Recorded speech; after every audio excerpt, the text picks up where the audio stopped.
Bum bum bum bum bum. Bum bum bum bum. Bum bum bum bum bum bum bum. Hey everybody, come on in here. Come on in here and enjoy the unparalleled pleasure of the simultaneous sip.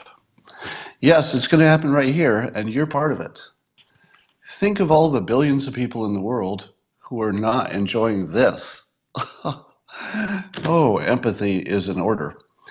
Let us feel sorry for those who are not enjoying the simultaneous sip, as you wise and punctual people will enjoy momentarily. And you don't need much. All you need is a cup or a mug or a glass of stein, a chalice, a tankard, thermos, flask, canteen, grail, goblet, a vessel of any kind. Fill it with your favorite beverage. I like coffee. And join me now for the dopamine hit of the day, the thing that makes everything better. You're going to have an amazing day today, thanks to the simultaneous sip. Go.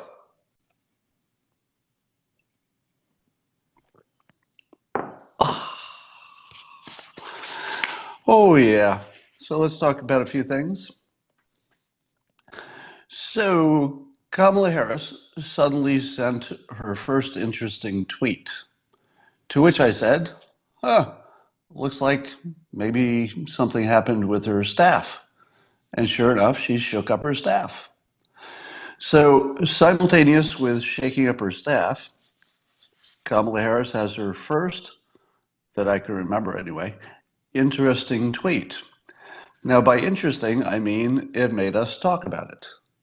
That's the entire test. If you're talking about it, she's winning. Now, I've explained this until I'm, blue in the face, as they say.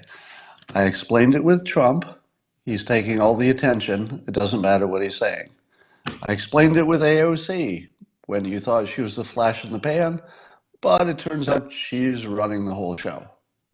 I told you that getting attention is 50% of persuasion. If you don't understand that point, there's almost nothing else you're going to understand. I'm not talking to most of you. I'm talking to these several people who will come to my Twitter feed today and say, what are you saying? It's a good tweet. Why are you saying it's a good tweet? And then I'll say back to them, because you're talking about it. And then the next person will come and say, Scott, why are you saying it's a good tweet? It's not a good tweet. It's such a boring tweet. It bores me so much. And then I'll say, but you're talking about it. And then the next person will come, and guess what they'll say? You're probably ahead of me, but it'll look something like this. Why you say it's a good tweet? It's not a good tweet. It's such a bad tweet. I only see bad tweets. I can't, why do you say that, Scott? And then I'll say, for the third time, because you're talking about it. And no matter how many times I say that, there will still be a fourth person who will say, well, you know how it goes. For some reason, that message doesn't connect. I don't know why. It doesn't connect with everybody. Most of you are on board with that. But there's some minority of people who simply can't hear that getting attention is pretty much always good in the political realm. I mean, you'd have to be saying things so bad. Well, let me give you an example. Representative Tlaib, I don't know. I never know if I'm pronouncing her name right, so I apologize if I got that wrong. Tlaib. Fox News is reporting that she has now tweeted a total of 4 separate race hoaxes, all of which were discovered to be hoaxes later, and she hasn't corrected any of them. She's never tweeted, "Oh, I got that wrong. I guess that was a race hoax." Now, who are we talking about? Tlaib. She's still in the news, no matter what she does. Can you think of something that would be worse than tweeting 4 separate race hoaxes, getting the world all worked up with stuff? And then apparently yesterday she was touring some police facility that had, they were showing off their facial recognition. And I swear I'm not making this up. She said in public to people who could record her and witness it, she said, maybe you should only hire black people to do the facial recognition because white people can't tell black people apart. She actually said that. That actually came out of her mouth. Now, Did it hurt her? Probably not. Probably not. Apparently, there's nothing she can say that won't make her just more famous. And somehow that works. Now, if that example doesn't make my case, I don't know what will. Keep in mind that if you were a Democrat or an anti-Trumper, watching Trump's entire act, you would have been screaming the whole time, there's no way this is going to work. Sure, he's getting a lot of attention, but look at the things he's saying. Come on.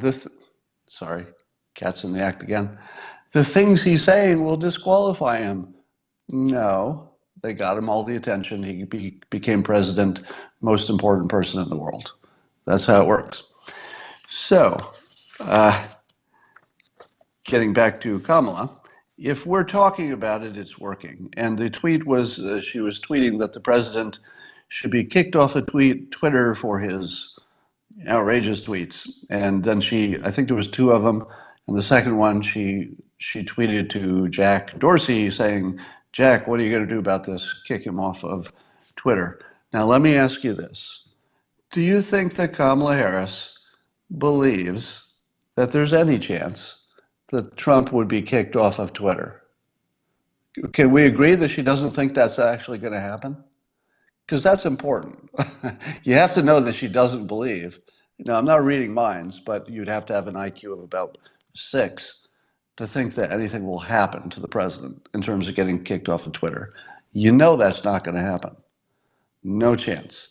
So, given that it can't happen, why would somebody suggest it twice? Well, probably because she got better advisors. So whoever advised her, and it looks like maybe there's a better advisor in the mix here, because she did shake up her staff yesterday. Whoever advised her certainly was not thinking, hey, if you send a couple of tweets, Twitter might take the president off of Twitter. No, nobody thought that. Nobody thought that. They thought that it would be a provocative tweet that would allow her to get back into the news cycle where she has disappeared. Did it work? Yeah, totally worked. It was a headline all yesterday. That's all we talked about. We talked about other things, but of all the other Democrats that were running, how much attention did they get yesterday? Less attention. So keep an eye on Kamala. I've been saying for a while, and this will be the point that will be ignored unless it becomes important sometime in the future. It's one of those things you can't hear when it's first said. You can hear it in the past when you go back and say, oh, he said that. Here's what I said.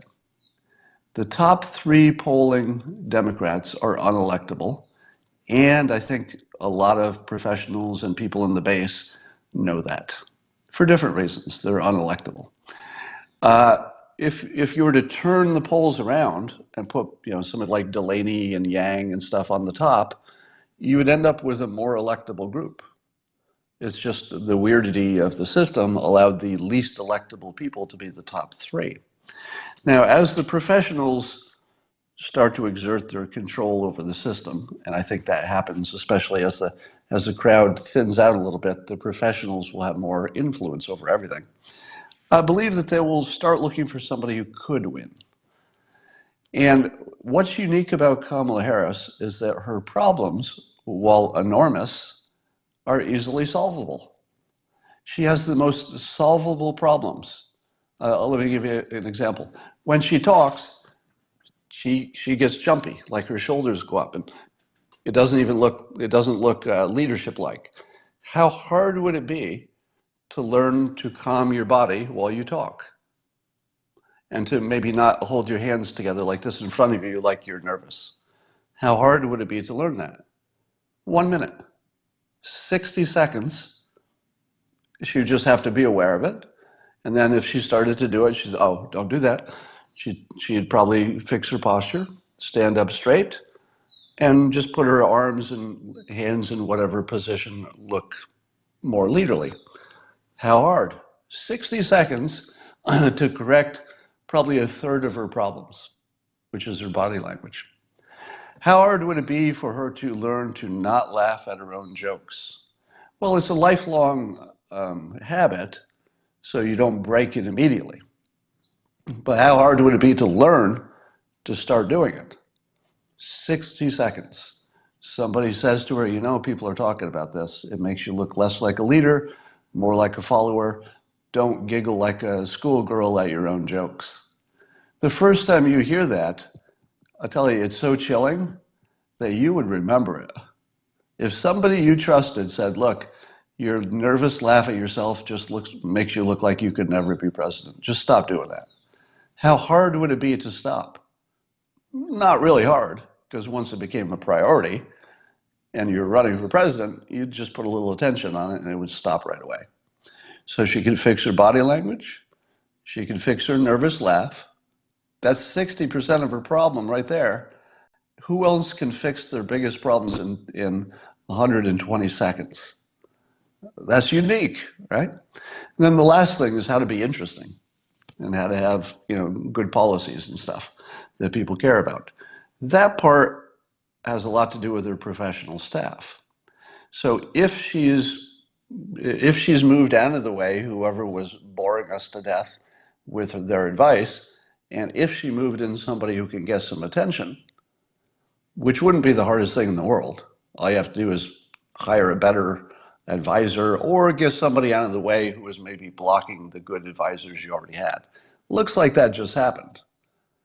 So of the biggest problems to solve, looks like she has very solvable problems. And the first thing you would imagine that would happen to solve those problems would be a shakeup in the staff, and that happened yesterday. Now, the odds of her pulling up from 3% to leadership are low, right? I think we would all agree, you know, when you get down to like 3%, the odds of coming back, I don't know. Has that ever happened? It'd be hard. But the next thing that's going to happen is some consolidation. And by that I mean somebody in the top 3 is going to drop out. And when the first person in the top 3 drops out, will there only be 3 left at that point? In other words, will one of the top 3 drop out only when it's down to 3? Or will one of them drop out while there's still stragglers and 3%ers in the race? That's important. I think Biden might drop out before the group winnows too much. If Biden drops out early, and I think you'd have to say that's a good 50-50 chance, wouldn't you? Wouldn't you say there's a good 50-50 chance that Biden will find some respectable reason, I had a health problem, something like that. There'll be some reason that will look natural why he has to drop out. Because you figure at this point the professionals are encouraging him to do it, or at least not supporting him enough to get to the finish line. So when Biden goes, where does his support go? Does it go to Radical Bernie and Radical Warren, or does it go to the next person after the 2 radicals who at least has some chance of finding something like a reasonable middle? That's the play. So that's the play that I'd be looking for. I'm not going to say I predict it. I'm going to stick with my prediction from over a year ago, in which I said Kamala would be the nominee, but then lose to Trump in the general. I'm going to stick with that only because it's interesting. You know, I did lay out the reasons. The reasons haven't changed. The only thing that did change is that we learned she's the worst campaigner we've ever seen. But it's fixable. The things which make her the worst candidate I've ever seen are actually really easily fixed. So watch out for that.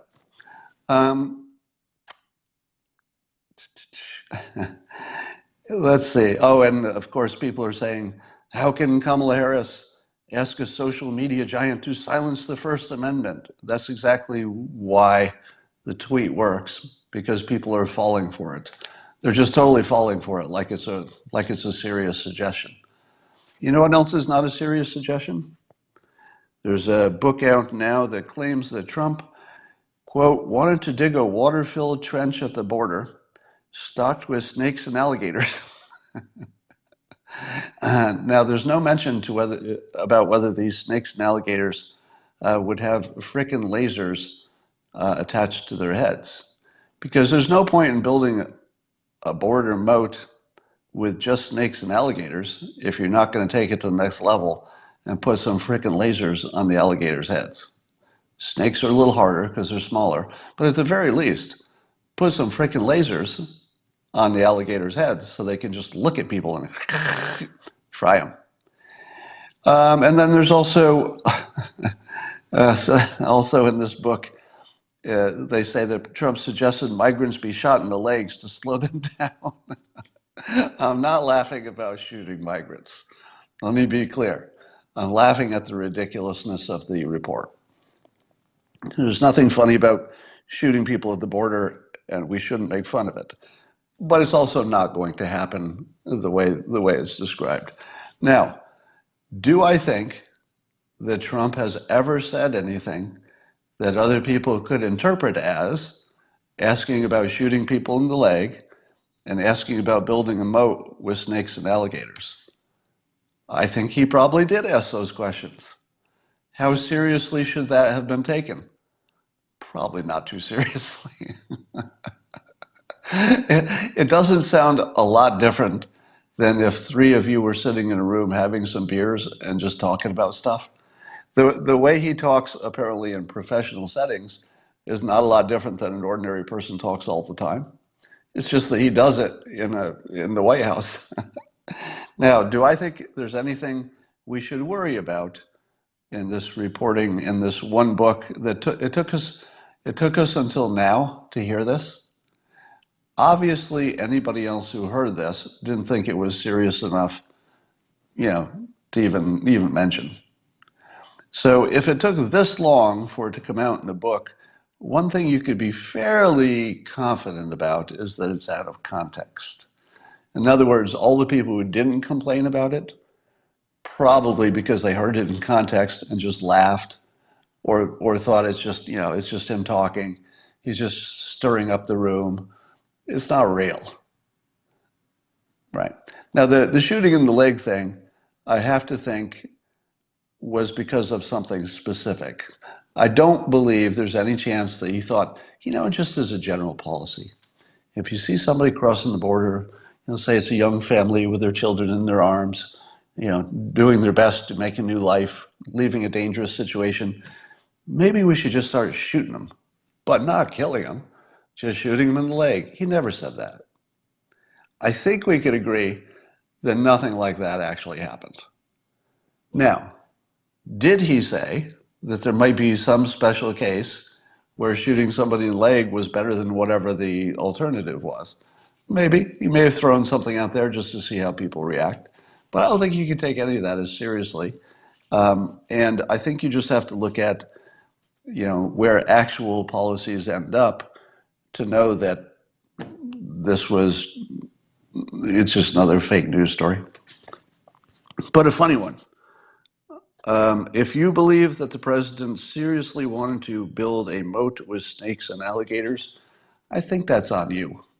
If you think the president literally wanted to start shooting immigrants in the leg as some kind of general policy or something, I think that's on you.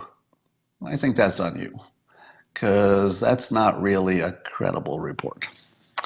Here's something interesting you didn't know about. There's an Office of Nuclear Energy in the government.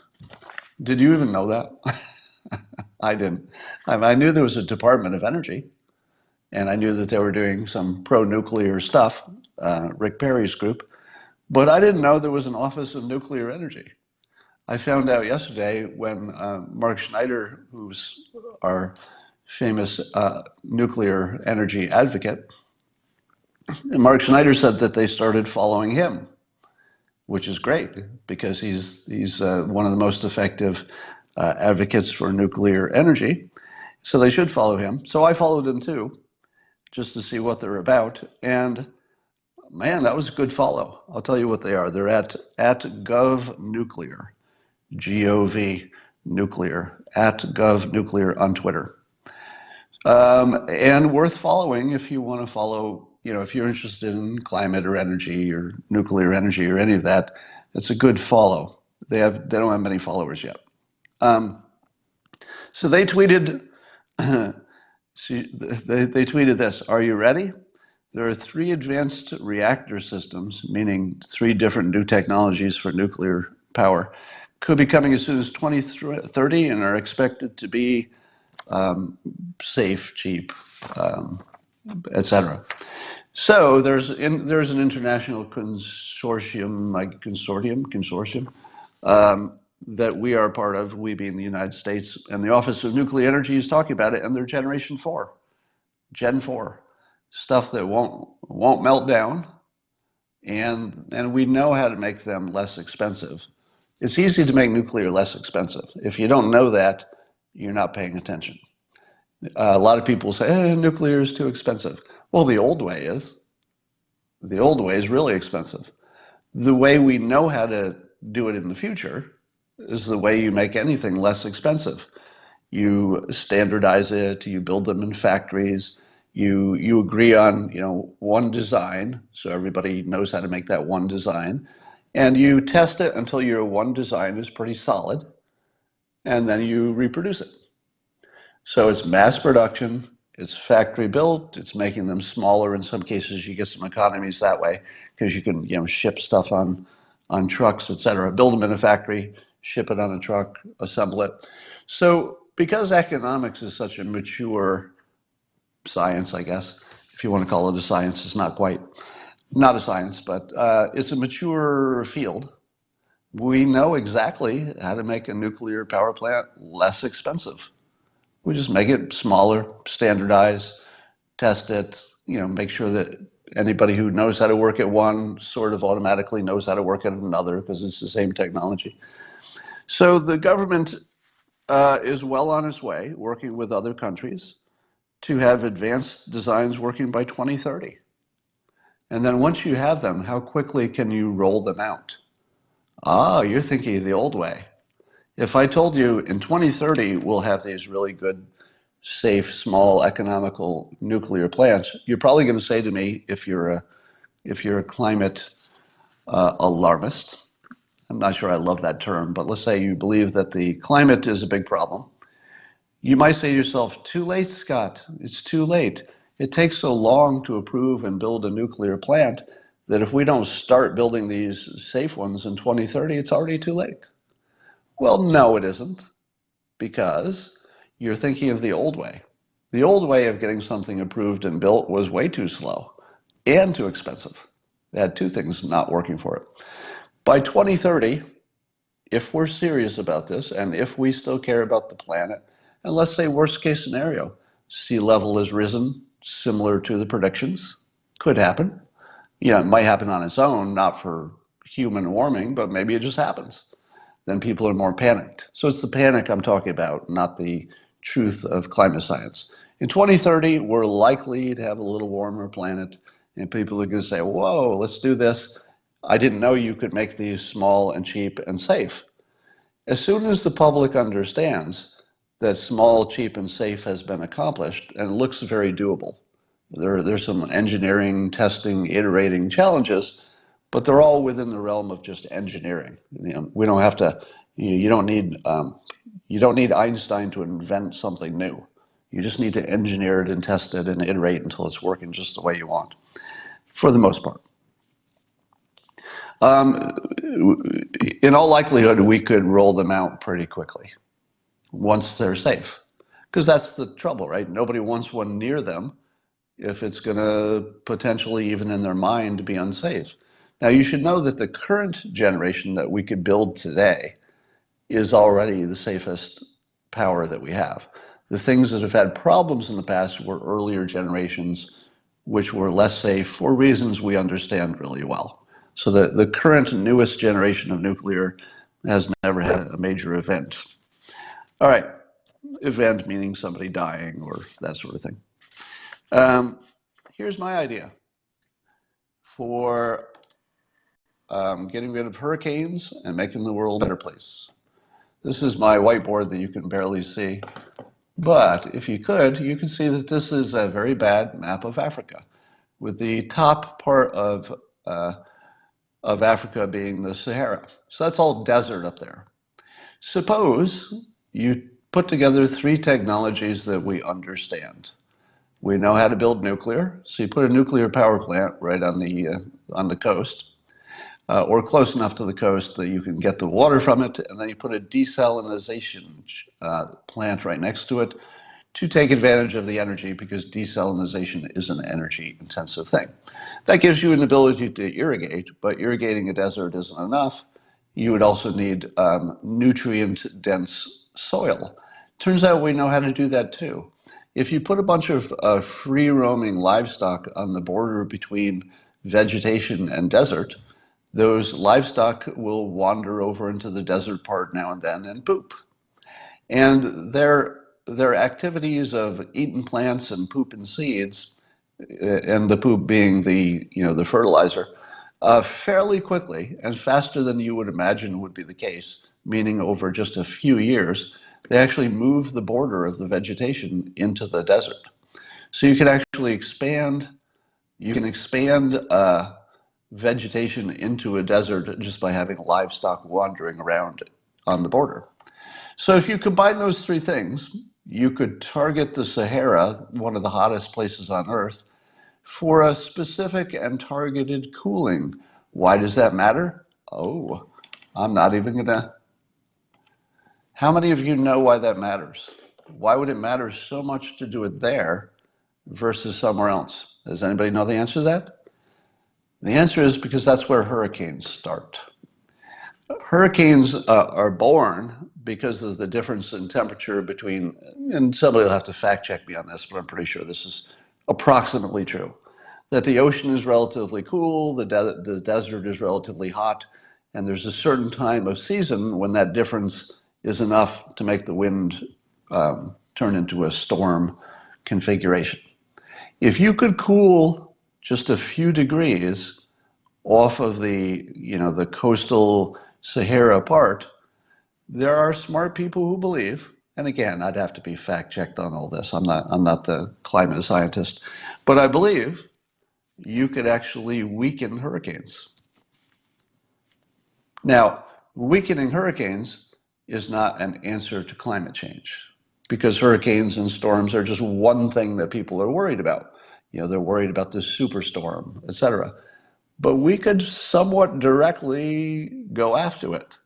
We could find that hottest spot and just take a couple of degrees off it over time, so that now we're 40 years in the future when there would be super hurricanes, assuming climate change goes the way the scientists say. Now, what if climate change is a big old hoax? A lot of you believe that, right? Say you believe climate change is a big old hoax.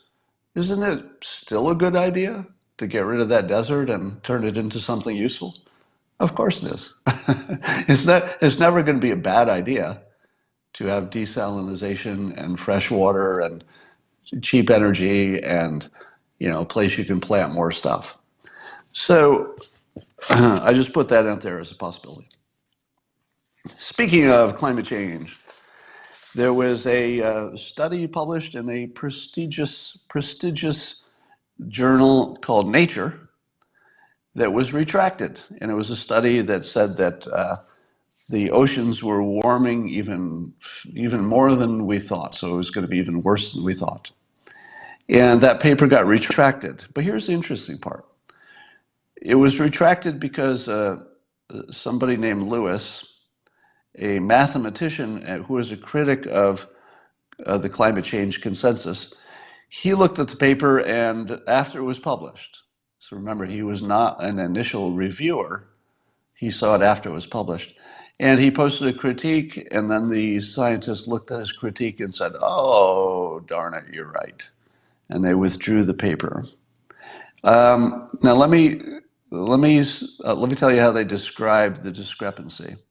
So they say, quote, shortly after publication, arising from comments from Nicholas Lewis, so he would be the climate skeptic, we realized that our reported uncertainties were underestimated owing to our treatment of certain systemic errors as random errors. What? So the problem was that they treated systemic errors as random errors. I don't know what any of that means. But here's the punchline of the story.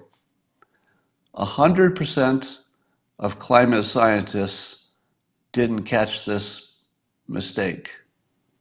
The only person who caught it was not a climate scientist. Let me say it again. 100% of all the climate scientists in the world didn't catch the obvious mistake. The only person who caught it was somebody who's not a climate scientist. He's a mathematician. Now, he knows about climate science because he follows it, but he's a mathematician. Now, let me ask you this. How unusual is it that all of the experts would be fooled and the one person who's not an expert would catch it? And remember, now all the experts have agreed that the guy who caught it was right, that it would just had an error in it. How unusual is that? Unfortunately, that's not unusual. So let me ask you this. How unusual is it that an outsider, a mathematician, could have enough information to debunk a study that has been published in a prestigious manual or a prestigious publication? It's kind of unusual, right? Because the error that he caught was, I think, in just the math and the statistics of it. So in other words, it was a rare situation in which the outsider had everything he needed, because it's just math and statistics, and they gave, I guess the raw data was there, so he could just look at it and say, no, I'm a mathematician, you got this wrong. That's not that usual. Let's compare that to somebody who said, we went to all the measuring stations around the world, and we came up with this estimate of what the warming is. Let's say you read that paper. Could you and I, or anybody else, know if they did the measurements correctly? Well, not really, because you'd have to sort of do what they did and travel there and see if there's anything interesting or wrong with the measuring stations. Most things, I would imagine, are not easy to check if you're just an observer of the paper. If all you have is the paper, what are the odds that you could debunk it even if it's wrong? Probably not, because all you have is what's on the paper. You're not going to go reproduce the stuff. I mean, if you're just a reviewer, you're not going to try to reproduce it. Other people might try to reproduce it later. So here's what experience gets you that inexperience doesn't. And I talk about this in one of my chapters in Loser Think, which is my great book that's almost out. You can buy it on pre-order right now. It's called Loser Think, and it's available wherever books are sold. Audiobook will be available too at the same time. November 5th is when it comes out, but you can pre-order it now. It'd be a good time to do that. And I talk about this effect where if you're experienced, it would not seem unusual for the consensus of reviewers to be so wrong so often that the public would have an incorrect view about climate change. That wouldn't even be that weird if you're experienced. Because if you're experienced, you've seen this situation a whole bunch of times. If you're 22 and it's the first one of these you've seen, you're like, oh, there was a publication and then it was criticized and then it was pulled out, you'd probably say to yourself, science is working really well, because that's how it works. Nobody expects science to be right on the first try every time. Nobody expects every paper to be true. That's how it works. You're transparent. People criticize you, you fix it. So if you're 22, you'd read this story and say, everything's working fine. It was just one paper, right? Just one time. And they caught the error, they fixed it. It doesn't really change the big picture. Everything's working fine. If you're experienced, this is the 100th time you've seen something like this or whatever. You've seen it over and over again. If you've worked for a big company, you've seen these blind spots. And you've seen lots of situations where the majority are all wrong. If you've never seen situations in which the majority were blinded to their wrongness, even for years, you would assume it's unusual. And you would assume, well, it's not happening in this case. What are the chances that so many people could be wrong? Well, if you're experienced, you would say, totally feasible. Doesn't mean that's what's happening. And I want to be very clear here. I'm not telling you that all the climate scientists are wrong. I'm telling you that if they're wrong on the big picture, the level of risk, if they're wrong, I would conclude, based on my longer life and vaster experience in different large organizations, et cetera, I would say, can't say I didn't see it coming. Now, I'm not saying it's true, that I'm not saying that climate change is all alarmist and no science. I'm not saying that. How would I know? I'm not a scientist. I will say that if someday we find out it was not valid, I would say, yeah, that's consistent with my experience. That wouldn't be surprising at all. Even though, and let me say this as clear as possible, the scientific community is pretty unified. Sure, there's 5% or whatever it is that is on the other team, but they're pretty sure. And still, it would not surprise me if they were blind to some, certain types of errors. All right, and I don't believe that that the scientific process is robust enough to catch it within any time frame. I will say the scientific process probably is robust enough that it would catch any major errors with climate science eventually. But the problem is you don't know when eventually starts, right? Could it be a year? Could it be 5 years? Could it be 10 years? Could it be 20 years before some major error is found in the scientific consensus? Easily. Yeah, easily you could go 20 years and then find out, oh man, we got all this wrong. That wouldn't even be surprising. But I'm not saying that's the case. I'm saying it wouldn't be surprising. All right. Trump offered congratulations on China's Communist Party anniversary, their 70th anniversary. And people criticized the president. They would say, are you kidding me? How can you criticize, or how can you compliment President Xi for this regime of 70 years that's done all these bad things? And so, Mr. President, you're doing it all wrong. Why can't you learn to deal with leaders the right way? To which I say, who taught you how to negotiate, you critics? Here's how you negotiate with China.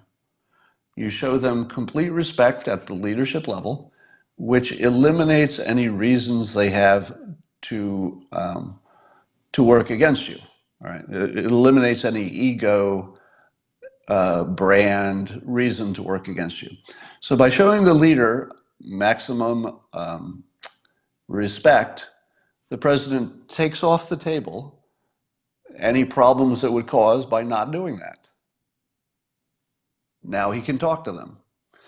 Now, at the same time, that only works if you're tough as nails on the actual deal negotiating, which apparently we are. Otherwise, by now we would have a deal if we were not being pretty tough.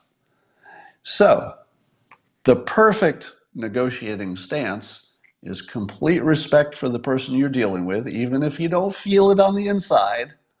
You might not feel it on the inside, but it's a good strategy to show respect. You get the best communication that way, the best level of trust, etc. And then you go hard as nails on the negotiating. Now, as I've said, there's no chance that we're going to have a trade deal.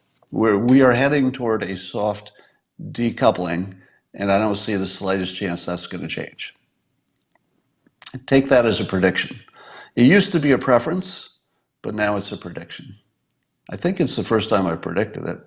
So my prediction is a soft decoupling.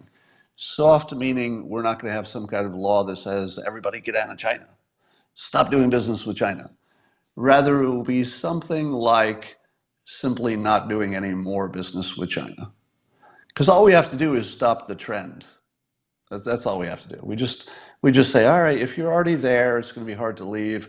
We get that. But your next factory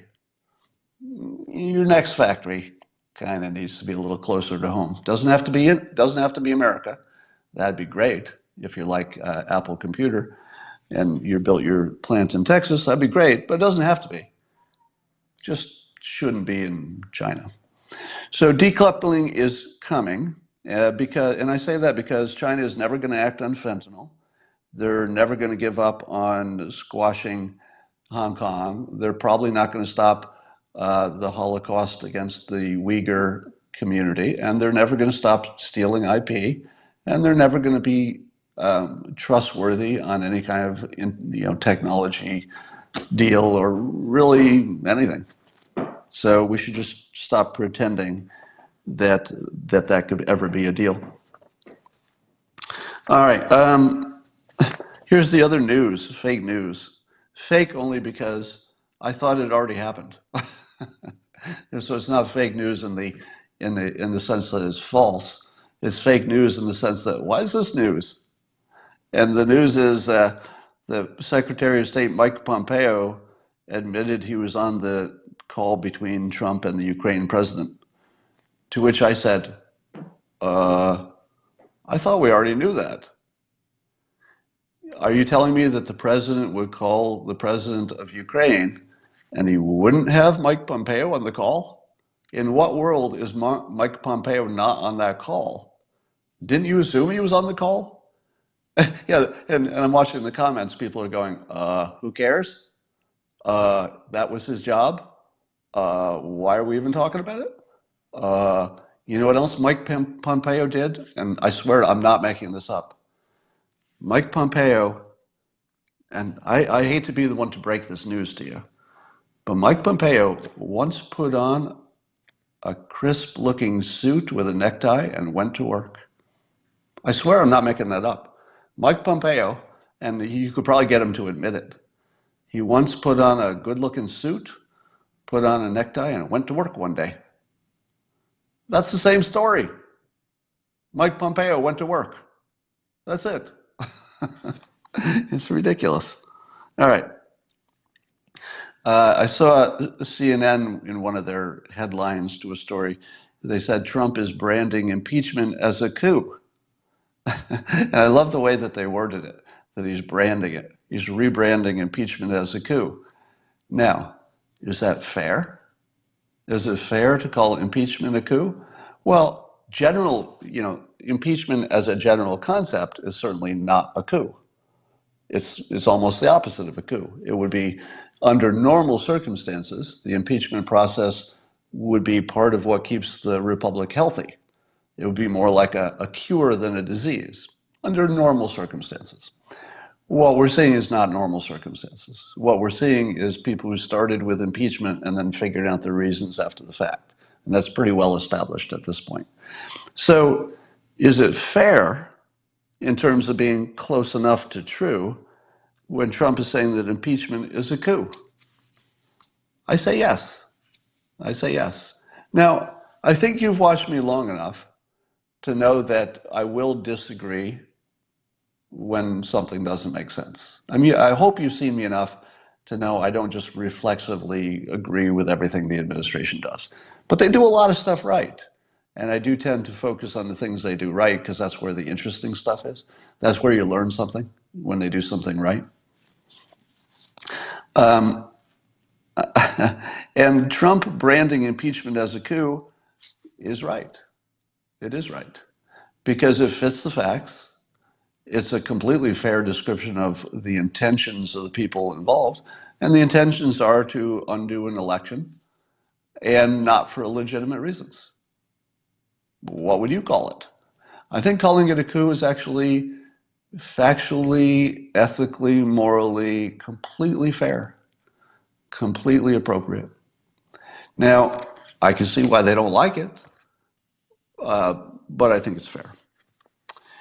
Now, and then of course the people who are going to complain about Trump branding it a coup, no doubt are going to say, oh, you're starting a civil war or you're starting a race war. I talked about this yesterday. Do you know what I don't see? If I walk outside, I'm not going to see any race war. If I talk to my neighbors, I'm not going to see any race war. I don't think there's going to be a race war because, first of all, nobody wants one. And that's all you really need. If nobody wants one, that's probably sufficient. You don't need more than that. Literally nobody wants one. Period. Nobody wants one. It's not going to happen.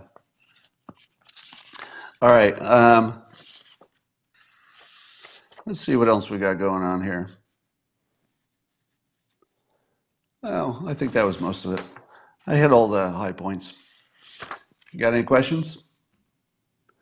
Bernie in the hospital, 2 stents put in. Is that true?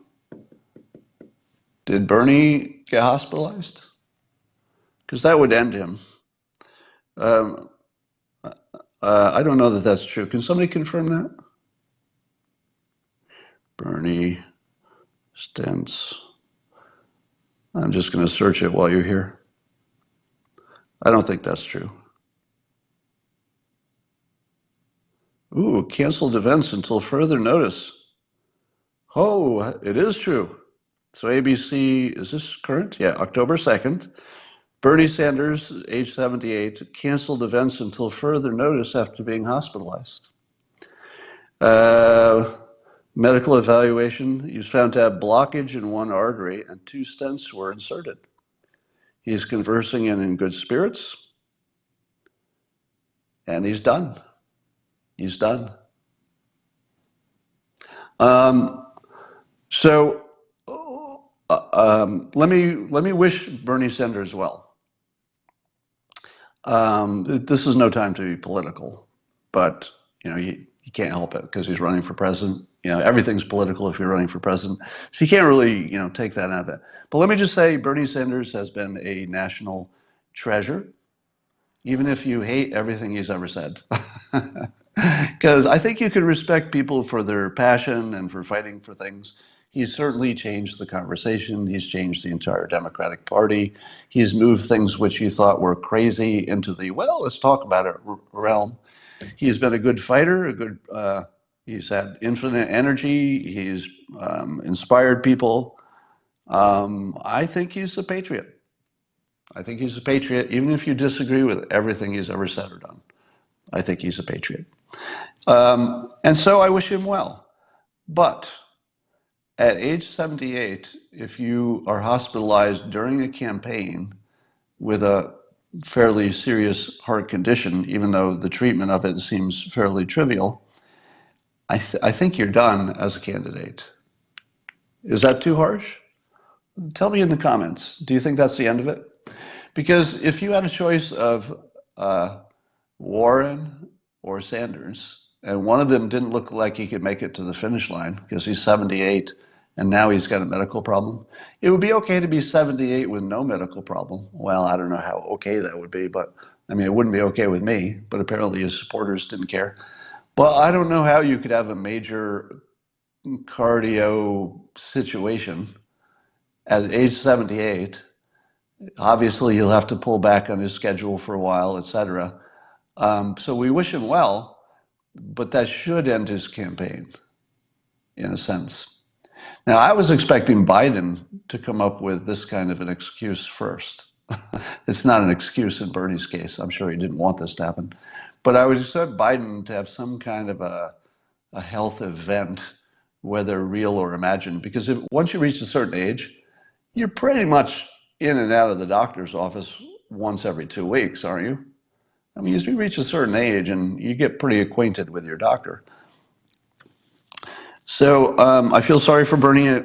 Well, apparently the operation was completely successful, so there's nothing to feel sorry about in terms of his health. Looks like medical community did its job. So good job for the medical community, and we wish him well.